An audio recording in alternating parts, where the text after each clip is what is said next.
प्रधानमंत्री के शपथ लेने के 24 घंटे के अंदर पूर्व प्रधानमंत्री और पूर्व गृह मंत्री को गिरफ्तार करता है और जेल पहुंचा देता है। पूरा मामला सुप्रीम कोर्ट में जाता है। सुप्रीम कोर्ट में गिरफ्तार हुए प्रधानमंत्री के वकील दलील देते हैं कि भाई कोई तो कागजी कार्रवाई होगी, कोई तो कानूनी प्रक्रिया होगी, गिरफ्तारी से पहले कोई नोटिस दिया जाएगा। तमाम कार्रवाई के बिना कैसे किसी को गिरफ्तार किया जा सकता है? क्या मुखे कानून छा न लिखा पढ़ी सीधे उठाए और किसी को गिरफ्तार कर लें? पूरा मामला जेरे बहस है नेपाल के सुप्रीम कोर्ट के पास। जी हाँ, मैं बात कर रहा हूं भारत के उत्तर में स्थित नेपाल के राजनीतिक हालात की। क्या नेपाल के अंदर नया अभियान की शुरुआत हो रही है? मैं हूं आपका दोस्त आलोक कुमार। अभिवादन स्वीकार कीजिए मेरा। जी हाँ, नेपाल की बात कर रहा हूं मैं, बालन शाह की बात कर रहा हूं, जो सबसे युवा प्रधानमंत्री होने का रिकॉर्ड दर्ज कर चुके हैं नेपाल के इतिहास में। 35 साल महज है। 27 तारीख को उन्होंने शपथ लिया और 28 की सुबह 4 बजे उन्होंने केपी शर्मा ओली, जो वहां के 4 बार के प्रधानमंत्री रहे हैं, उनको गिरफ्तार कर लिया। अकेले केपी शर्मा ओली को ही नहीं, उनके गृह मंत्री रमेश लेखक को भी गिरफ्तार कर लिया नेपाल की पुलिस ने। ऐसा क्यों हुआ, इसके पीछे जो ठोस वजह बताता हूं आपको। दरअसल 6 महीने पहले काठमांडू के सड़कों पर जेनजी का विद्रोह हुआ। जेनजी मतलब समझते हैं ना, जनरेशन की वो उम्र 18 साल से 25 साल के बच्चे सरकार के भ्रष्टाचार के खिलाफ, सरकार से शिकायतों को लेकर मैदान में उतर आए, सड़कों पर उतर आए, विरोध में उतर आए। और केपी शर्मा ओली की सरकार ने उस विद्रोह को दबाने के लिए जानते हैं क्या किया? उन्होंने नेपाली सेना को गोली चलाने का आदेश दे दिया। सीधे गोली मार दी गई 70 नौजवानों को। जेनजी 70 बच्चों से काठमांडू की सड़कें उसके खून से रंग गई, बहना शुरू हो गया। बड़ा कातिलाना अंदाज था और तभी से बात हो रही थी। सरकार हटी, केपी शर्मा ओली को उसके विद्रोह के खिलाफ और दावानल की तरफ उभर गया। तमाम नेताओं को, तमाम पॉलिटिकल पार्टी को उसके बाद से सिर छिपाने के लिए जगह नहीं मिला।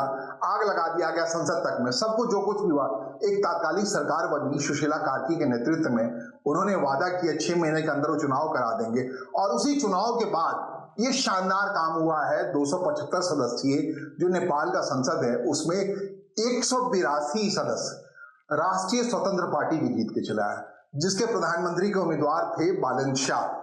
और इस शानदार जीत के बाद 182 सांसदों का सहारा है बालन शाह के पास। वो चाहे अगले 5 साल तक जैसे चाहे नेपाल को चला सकते हैं।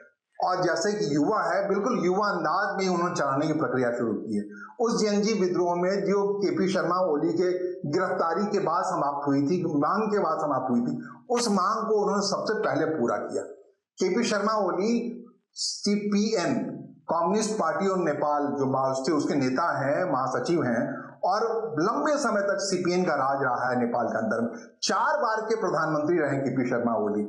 उनको गिरफ्तार करके जेल भेज दिया गया। अकेले केपी शर्मा ओली को गिरफ्तार कर दिया जाता तो कोई बात नहीं, बल्कि उनके साथ साथ उस समय गृह मंत्री जो रमेश लेखक हैं, जिन्होंने कार्रवाई के लिए आदेश दिया था, उनको भी गिरफ्तार कर लिया गया। अब पूरा मामला नेपाल के सुप्रीम कोर्ट में, नेपाल के सुप्रीम कोर्ट को बताना है कि क्या इस ढंग से तात्कालिक तौर पर गिरफ्तार किए गए व्यक्ति को रिहाई हो जाती है या फिर सरकार को मौका दिया जाता है, चलिए लाइए आप किन कानून की उसकी व्याख्या कीजिए। तो मामला पूरा इस ढंग से है, जो आधे से कम लोग, इनफैक्ट यूं कहे सीपीएन के लोग या साम्यवादी राजनीति विचारधारा के लोग सरकार के खिलाफ हो गए हैं और जमीन पे जो विद्रोह किया, हाल में जेनजी के लोग वाहवाही कर रहे हैं, तालियां बजा रहे हैं बालन शाह की इस कार्रवाई के लिए। कहते हैं सोशल मीडिया के एल्गोरिज्म के हिसाब से बालन शाह ने कार्रवाई की है। बल्ले बल्ले हो रहा है बालन शाह का चारों तरफ। रैपर रहे हैं वो, और उस रैपर के अंदाज में शपथ लेते ही 27 तारीख के दोपहर 12 बजे उन्होंने शुभ मुहूर्त दिखा करके शपथ ली और 28 की सुबह 4 बजे सोए हुए में केपी शर्मा ओली को उठा लिया, जेल भेज दिया। और इतना वक्त बात बनती तो बात नहीं, इतनी भर की बात नहीं है, बल्कि आगे का मामला ये है कि उन्होंने ये भी ऐलान किया है कि इससे पहले जो भी प्रधानमंत्री रहे हैं उनके खिलाफ भ्रष्टाचार के जो भी मामले हैं उसके खोल दिया गया है। नेपाली पुलिस को कहा गया वो तमाम मामले देखना शुरू करें, उनके कार्यकाल में क्या भ्रष्टाचार हुआ, क्या नहीं हुआ, लोग क्यों निराशा से भर गए थे। आपको बता दें, सिलसिला चला लंबे समय तक। जनयुद्ध की समाप्ति हुई, नई सरकार बनी, सरकार बनने के बाद से सरकार तो सरकार बनती रही। 2006 में वहां जनयुद्ध समाप्ति के बाद एक समझौता हुआ था। बीते 20 साल से कई लोग प्रधानमंत्री बने, हालात बाद में ये हो गए कि नेपाली कांग्रेस हो, सीपीएन हो, मतलब साम्यवादी कांग्रेस हो, या जो भी सरकार में ताकतवर लोग हो, वो आपस में एक दूसरे का विरोध करने के बजाय साथ मिलकर सरकार चलाने लगे। जो प्रचंड, जो माओवादी नेता कहलाते हैं, उन्होंने भी इन लोगों से, डेमोक्रेट लोगों के साथ मिलकर कई दफा सरकार चलाई। तो आज की तारीख में जब बालन शाह ने कहा अकेले केपी शर्मा ओली ही नहीं गिरफ्तार हुए हैं, बाकी बारी और लोगों की भी आनी है। तो जनयुद्ध समाप्त होने के बाद 2015 में नेपाल का संविधान लागू होने के बीच और उसके बाद से ही प्रधानमंत्री बनने के कतार में कई लोग था, प्रधानमंत्री बने भी, और लोकतांत्रिक व्यवस्था में भ्रष्टाचार को किस ढंग से पल्वित पुष्पित किया गया कि आखिरकार पिछले साल मतलब सितंबर 2025 की बात कर रहा हूं, सड़कों पर लोग उतर आए भ्रष्टाचार के खिलाफ आहत होकर के। उनको लगा कि ये व्यवस्था ठीक से नहीं चल पा रही। आपको बता दें कि बालन शाह की उम्र क्या है। बालन शाह 1990 के पैदाइश हैं और उनकी उम्र महज 35 साल है, 36 साल नहीं हुए। आपको बता दें भौगोलिक तौर पर नेपाल भारत और चीन के बीच में स्थित है, हिमालयन स्टेट है, राज्य का देश है, और एक ऐसा देश है जिसपे कभी भी कोई विदेशी आक्रांता आकर के शासन नहीं कर पाया। जैसे भारत के बारे में आप कहते हैं 1947 में आजाद हुआ, तब से अधिक भारत का इतिहास देखा जाता है। चीन के बारे में कहते हैं वहां पे 1950 में आकर के साम्यवाद की लहर के जरिए लाल सेना का शासन कायम हुआ। तो जो भी गिना जाता है चीन का ऊपर, जो सबसे बड़ा देश है, आर्थिक शक्ति बन गया है दुनिया की सबसे बड़ी, उसके बारे में कहा जाता है कि 1950 के बाद से चीन में जो कुछ हुआ, आर्थिक तरक्की तो वहां 1984 के बाद से हुई, भारत में जैसे 1991 के बाद से हुई। तो इन दो विकसित आर्थिक तौर पर आर्थिक ताकतों के बीच नेपाल है जो कुछ कर नहीं पाया, लेकिन कर क्या पाया है कि अपने ऊपर उसने कभी भी विदेशी आक्रांता का शासन नहीं होने दिया। अद्भुत राज्य, और वहां पर एक युवातर प्रधानमंत्री बन गया, 35 साल का व्यक्ति प्रधानमंत्री बन गया। अब आपको बताते हैं जो शी जिनपिंग है, चीन के राष्ट्रपति, राष्ट्रीय अध्यक्ष, उनकी उम्र 72 साल है। जाहिर तौर पर ये दोगुने से ज्यादा उम्र के हैं। बालन शाह की उम्र की गणना करें तो 72 साल के शी जिनपिंग है। जिन दिनों में 36-37 साल के रहे होंगे शी जिनपिंग, तब जाकर दुनिया में आए होंगे बालन शाह। और भारत की बात करें तो भारत में प्रधानमंत्री नरेंद्र मोदी की उम्र 76 साल छूने वाली, सितंबर में हो जाएगी। तो मोटे तौर पर समझिए कितने छोटे हैं। युवातर प्रधानमंत्री है दोनों के बीच में, स्थिति आपको बता दिया। और लैंड लॉक देश है, भारत और चीन के बीच में दबा पड़ा है पूरा देश, और वहां पर लगातार जो विकास की संभावनाएं हो सकती थी, उसे लेकर के वहां के लोग कराते रहे हैं। और बालन शाह की पृष्ठभूमि ये है कि रैपर थे, सिविल इंजीनियरिंग में पढ़ाई किया, नेपाल से बीटेक की पढ़ाई, और चले गए बैंगलोर एमटेक करने के लिए। उसके बाद नेपाल लौटे। नेपाल क्या लौटे, बीते 3 साल पहले उन्होंने काठमांडू महानगर पालिका के मेयरशिप के चुनाव में निर्दलीय चुनाव जीत लिया। और रैपर इतना लोकप्रिय हुआ कि जीत लिया, और काठमांडू महानगर पालिका को इस ढंग से चलाया। काठमांडू की जब बात मैं कह रहा हूं तो नेपाल की राजधानी की बात कर रहा हूं। ठीक उसी अंदाज में नेपाल का जो म्युनिसिपल कॉर्पोरेशन है, काठमांडू म्युनिसिपल कॉर्पोरेशन, ठीक उसी अंदाज में है जैसे भारत में दिल्ली की सरकार हो। दिल्ली को जैसे चलाने के लिए चाहिए, उसी ढंग से वहां के मेयर की भूमिका होती है। मतलब रेखा गुप्ता जिस ढंग से दिल्ली में है नरेंद्र मोदी के अंदर में, उसी ढंग से केपी शर्मा की ओली सरकार थी 2023 में, और उस समय मेयर के तौर पर बालन शाह निर्दलीय जीत के चलाया था। जिस हिसाब से उन्होंने काठमांडू को सजाया, वहां की सुविधाओं को ठीक किया, सब कुछ किया, वही एक उम्मीद जगा गया। उस सघन निराशा के बीच में, वो निराशा क्यों थी? नेपाली कांग्रेस का नेता हो या सीपीएम का नेता हो या फिर सीपीएन, वहां कहते हैं कम्युनिस्ट पार्टी ऑफ नेपाल, जो अपने यहाँ सीपीएम है, उसका जैसे पश्चिम बंगाल लंबे समय तक शासन था, वैसे ही नेपाल में उसी सीपीएम का शासन है। और उसके अलावा वहां एक बड़ी पार्टी है जो माओवादी पार्टी कहलाती है, कम्युनिस्ट पार्टी ऑफ नेपाल माओवादी, प्रचंड जिसके नेता हैं। प्रचंड के नेतृत्व में नेपाल में 10 साल तक जनयुद्ध चला। जनयुद्ध का मतलब आप जानते हैं, नेपाली सेना के खिलाफ संघर्ष। जिस ढंग से भारत में बस्तर, बाकी इलाकों में, लाल भूमि के इलाके में माओवादी लड़ते रहते हैं, और अब जाकर के अपने गृह मंत्री अमित शाह ने कहा है, इस 31 मार्च को कहा है, अब एलिमिनेट हो गया पूरी तरीके से माओवादी संघर्ष के लोग। या तो ज्यादातर लोगों को मार दिया गया, या बस्तर वाले इलाके में जाकर उनको सरेंडर करा दिया गया, जो ज्यादा प्रभावित इलाका था। तो पहली बार भारत सरकार इस स्थिति में आई है जो कह रही है कि उन्होंने लाल आतंकवाद को खत्म कर दिया। तो इसी लाल आतंकवाद को नेपाल में 2006 में प्रचंड को समझौते के टेबल पर ला करके खत्म किया गया। 2006 से नेपाल में संविधान बनने की प्रक्रिया शुरू हुई, जो प्रक्रिया 2015 में पूरी हुई, और 2026 में आकर के 2025 में आकर के जनजी विद्रोह हो गया। तो ये पूरी प्रक्रिया तकरीबन 30-40 साल से चल रही थी, वहां लाल आतंक को खत्म करके। लेकिन क्या हुआ, लाल आतंक के जो नायक थे प्रचंड, उन्होंने भी जाकर के कम्युनिस्ट पार्टी के साथ या फिर जो समाजवादी कम्युनिस्ट पार्टी है और कांग्रेस पार्टी के साथ, वहां की नेपाली कांग्रेस के नाम से पार्टी, उन सब के साथ मिलीजुली सरकार चलाते रहे। लोकतंत्र का माहौल उड़ाता जाता रहा, लगातार होता रहा ऐसा सब। इससे लोग इतने आहत हुए, भ्रष्टाचार चरम पे रहा नेपाल। जिन संभावनाओं की बात मैं नेपाल के अंदर कह रहा हूं, वहां हिमालय के बीच में स्थित है, पनबिजली की पूरी गुंजाइश है। बालन शाह की बात अगर आप कहें तो जैसा कि हम कह रहे थे, बालन शाह बेंगलोर जाकर के एमटेक की पढ़ाई करा है। उन्होंने देखा है, वो उस विजन को देखा है 35 साल के नौजवान ने, कि बेंगलोर देखते देखते कैसे दुनिया का सबसे बड़ा आईटी हब हो गया, कैसे आईटी कंपनियां आई। उसके पीछे बड़ा कारण है वहां की जो भौगोलिक स्थिति है, वहां का जो मौसम है। कहते हैं आज की तारीख में किसी भी गर्मी में बेंगलोर में कोई एसी नहीं चलाया जाता। ठीक वही हाल काठमांडू या नेपाल के बहुत सारे इलाकों में, पोखरा वगैरह इलाके में, वहां भी आबो हवा या मौसम बेंगलोर जैसा है। अगर ऐसी स्थिति है कंप्यूटर की टेक्नोलॉजी के लिए, आईटी की टेक्नोलॉजी के लिए मौसम सहयोगी हो, तो नेपाल एक उपयुक्त जगह है। तो अब जब वो आईटी के नेता के तौर पर, इंजीनियर के तौर पर वहां के प्रधानमंत्री कुर्सी पर बैठे हुए हैं, तो वो कह रहे हैं कि भैया अकेला हम केपी शर्मा ओली को गिरफ्तार नहीं किए हैं, उन तमाम प्रधानमंत्री जो इस दरमियान जो 2006 से लेकर 2026 तक, इससे पहले प्रधानमंत्री कुर्सी पर रहे, उनके कार्यकाल में उनके दौरान हुए भ्रष्टाचार का आकलन हो रहा है और उसकी छानबीन के लिए नेपाली पुलिस को लगा दिया गया है, जांचकर्ताओं को लगा दिया गया है। वो अगर दोषी पाए जाते हैं, मिलीजुली सरकार के तरफ मिलजुल करके भ्रष्टाचार के दोषी पाए जाते, सबको गिरफ्तार किया जाएगा। ये जेनजी की डिमांड है। जेनजी जो विद्रोह था, जिससे 70 लोग शहीद हुए थे जमीन पर, काठमांडू की सड़कों पर, नेपाल को सुधारने के लिए, बदलने की मांग को लेकर के, उन सब की, उन हतात्माओं के प्रति श्रद्धांजलि है। वो कह रहे हैं तब भ्रष्टाचार के तमाम मामलों का जांच होगा। इतना ही नहीं, जो मैं कह रहा हूं, नए बिहान की शुरुआत है, नई सुबह की शुरुआत है नेपाल की जिंदगी में। तो उसको यूं समझिए कि नेपाल का जो मंत्रिमंडल होता था 25 सदस्य होता था, हाँ भारी भरकम होता था, बिहार की संख्या के बराबर, आबादी बहुत कम है नेपाल की, 3 करोड़ के आसपास है। उसको संभालने के लिए 25 मंत्री अलग अलग विभागों में बटे थे। जैसे ही शपथ लिया बालन शाह ने, उस 25 की संख्या को उन्होंने घटाकर 14 कर दिया और 14 लोग, जो 14 पात्र हैं, जो योग्य पात्र हैं, सुयोग्य पात्र हैं, जिनको मंत्री के तौर पर लाया गया, एक से बढ़ के एक लोग। एक तो सबसे युवातर है, आपको बता दूं, सबसे बड़े मंत्री का नाम, उम्र जो है वह 51 साल है, और सबसे कम उम्र की जो मंत्री बनी है, स्वास्थ्य मंत्री बनी है, वो 28-29 साल की है। तो आप कुल मिलाकर के वहां बिल्कुल युवातर चेहरा लाया गया है और इस 25 संख्या को घटाकर 14 कर दिया गया है। जैसे शिक्षा मंत्रालय के साथ खेल मंत्रालय को जोड़ दिया गया है, कृषि मंत्रालय को भी समेट लिया गया है, बहुत बड़ा मामला हुआ करता था, उसके साथ सबको समेट कर छोटा कर दिया गया। बड़े कारगर मंत्री लाया गया। और ब्यूरोक्रेट्स को जानते हैं क्या कहा गया है? ब्यूरोक्रेट्स को कहा गया है, ये बात भूल जाए कि आप किसी प्रतियोगिता परीक्षा में पास करके आए हैं, बल्कि व्यवहारिक तौर पे जितना मंत्री को जानकारी है या जनता के डिमांड को मंत्री जितना अच्छे से समझते हैं, उसको पूरा करने का काम कीजिए, उसमें रुकावट बनने का काम नहीं कीजिए। आपको बताएं कि नेपाल की ब्यूरोक्रेसी ठीक उसी हिसाब से जैसे भारत की ब्यूरोक्रेसी है।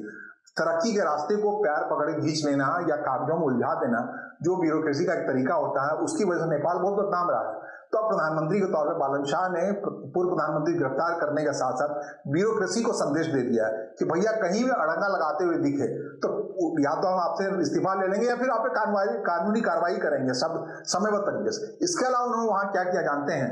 डेटा आधारित ई गवर्नेंस को लागू करने की बात की है।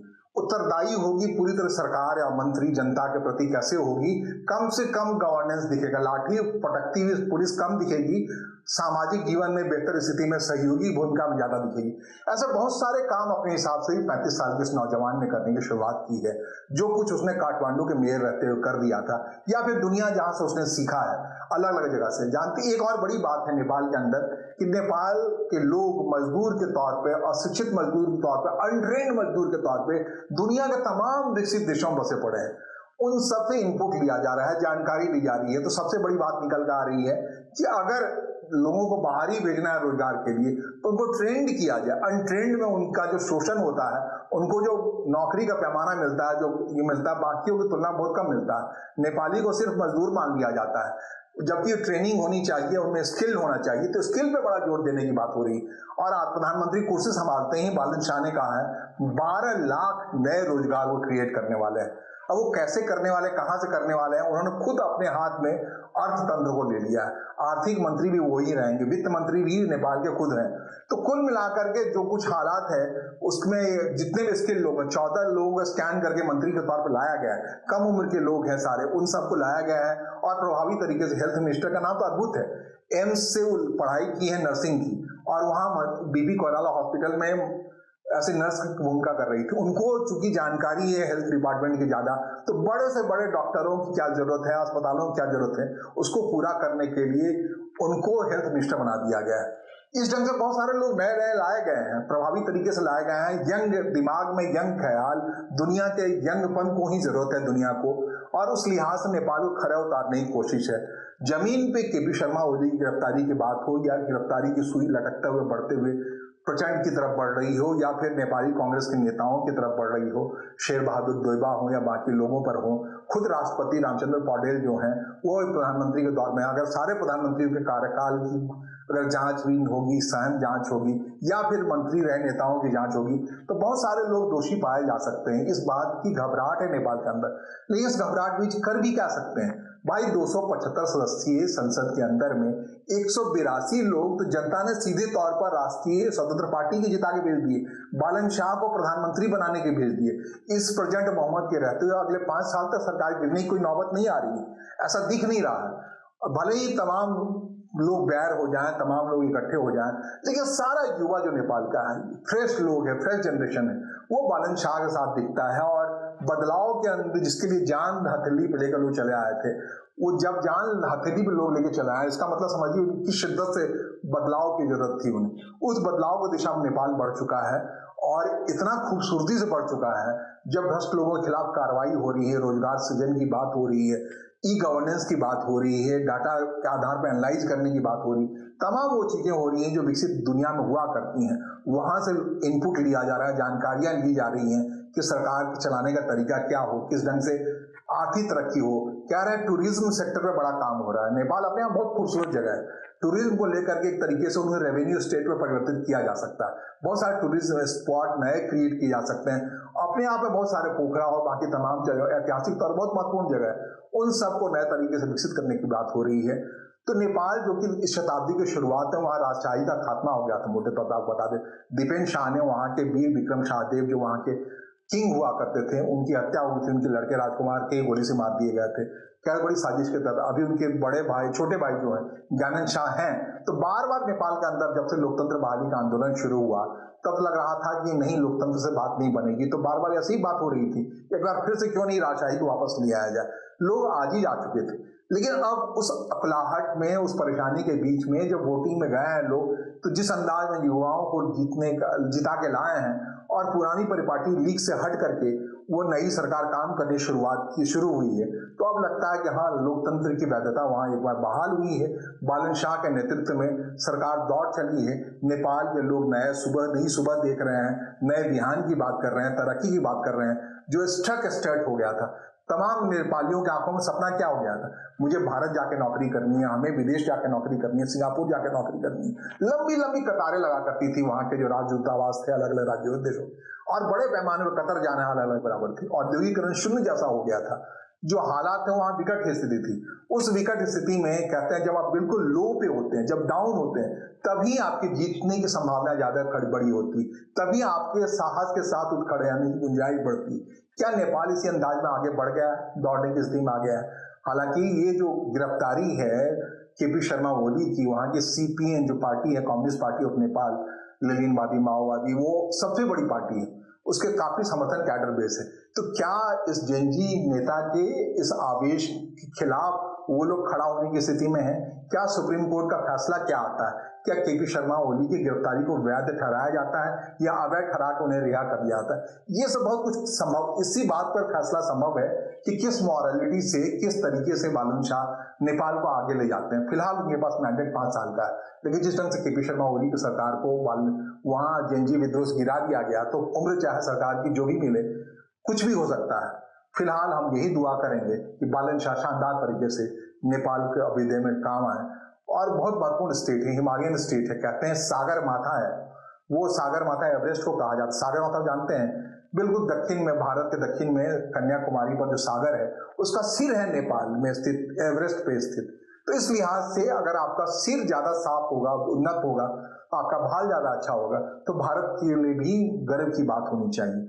और बहुत सारे परराष्ट्र की मामले हैं, डिप्लोमेटिक मामले हैं, उसको बालन शाह कैसे हैंडल करते हैं ये भी बड़ा देखना है, क्योंकि नेपाल में बहुत कुछ बाहर से नियंत्रित होता है। जेनजी विद्रोह का मामला हो या उसकी आर्थिक तरक्की का मामला हो, हर बार स्टैंड यूएन में क्या उसका स्टैंड होगा, कई बार अचानक से लगता है कि भारत विरोधी स्टैंड भी ले चुकी है। और एक और बड़ा मसला है, ग्रेटर नेपाल का एक मसला चल रहा है। इन सब के बीच में बालन शाह इस सरकार को कैसे चलाते हैं, नेपाल को उन्नत दिशा में लेकर कैसे जाते हैं, ये सब देखना बहुत महत्वपूर्ण होगा। एक बात कहना और जरूरी बता दूं, उन्होंने पहले आदेश में कहा है नेपाल में अब ऑक्सफोर्ड और तमाम विदेशी नामों के स्कूल नहीं चलेंगे, आप स्कूल के तौर पर देशज नाम रखने पड़ेंगे। आप समझ सकते हैं नेपाली पहचान को लेकर उसने कितने संवेदनशील है, कितने सजग है।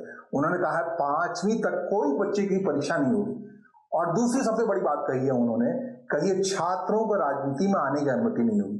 छात्र राजनीति के लिए किसी को नहीं खड़ा किया। कोई भी एजुकेशन इंस्टीट्यूशन अपने हिसाब से देशज अंदाज में होगा, कोई विदेशी फॉलोअर नहीं होगा। ये इसलिए ज्यादा महत्वपूर्ण है कि नेपाल पे कभी भी किसी विदेशी ताकत का कोई शासन नहीं रहा है। इस लिहाज से एक स्वतंत्र देश के तौर पर नेपाल आगे कैसे बढ़ता है ये हम भी देखेंगे। आपको पल पल की जानकारियों से अवगत कराने मेरी कोशिश होगी। फिलहाल मुझे सुनने और समझने के लिए आपका आभार, नमस्कार, धन्यवाद।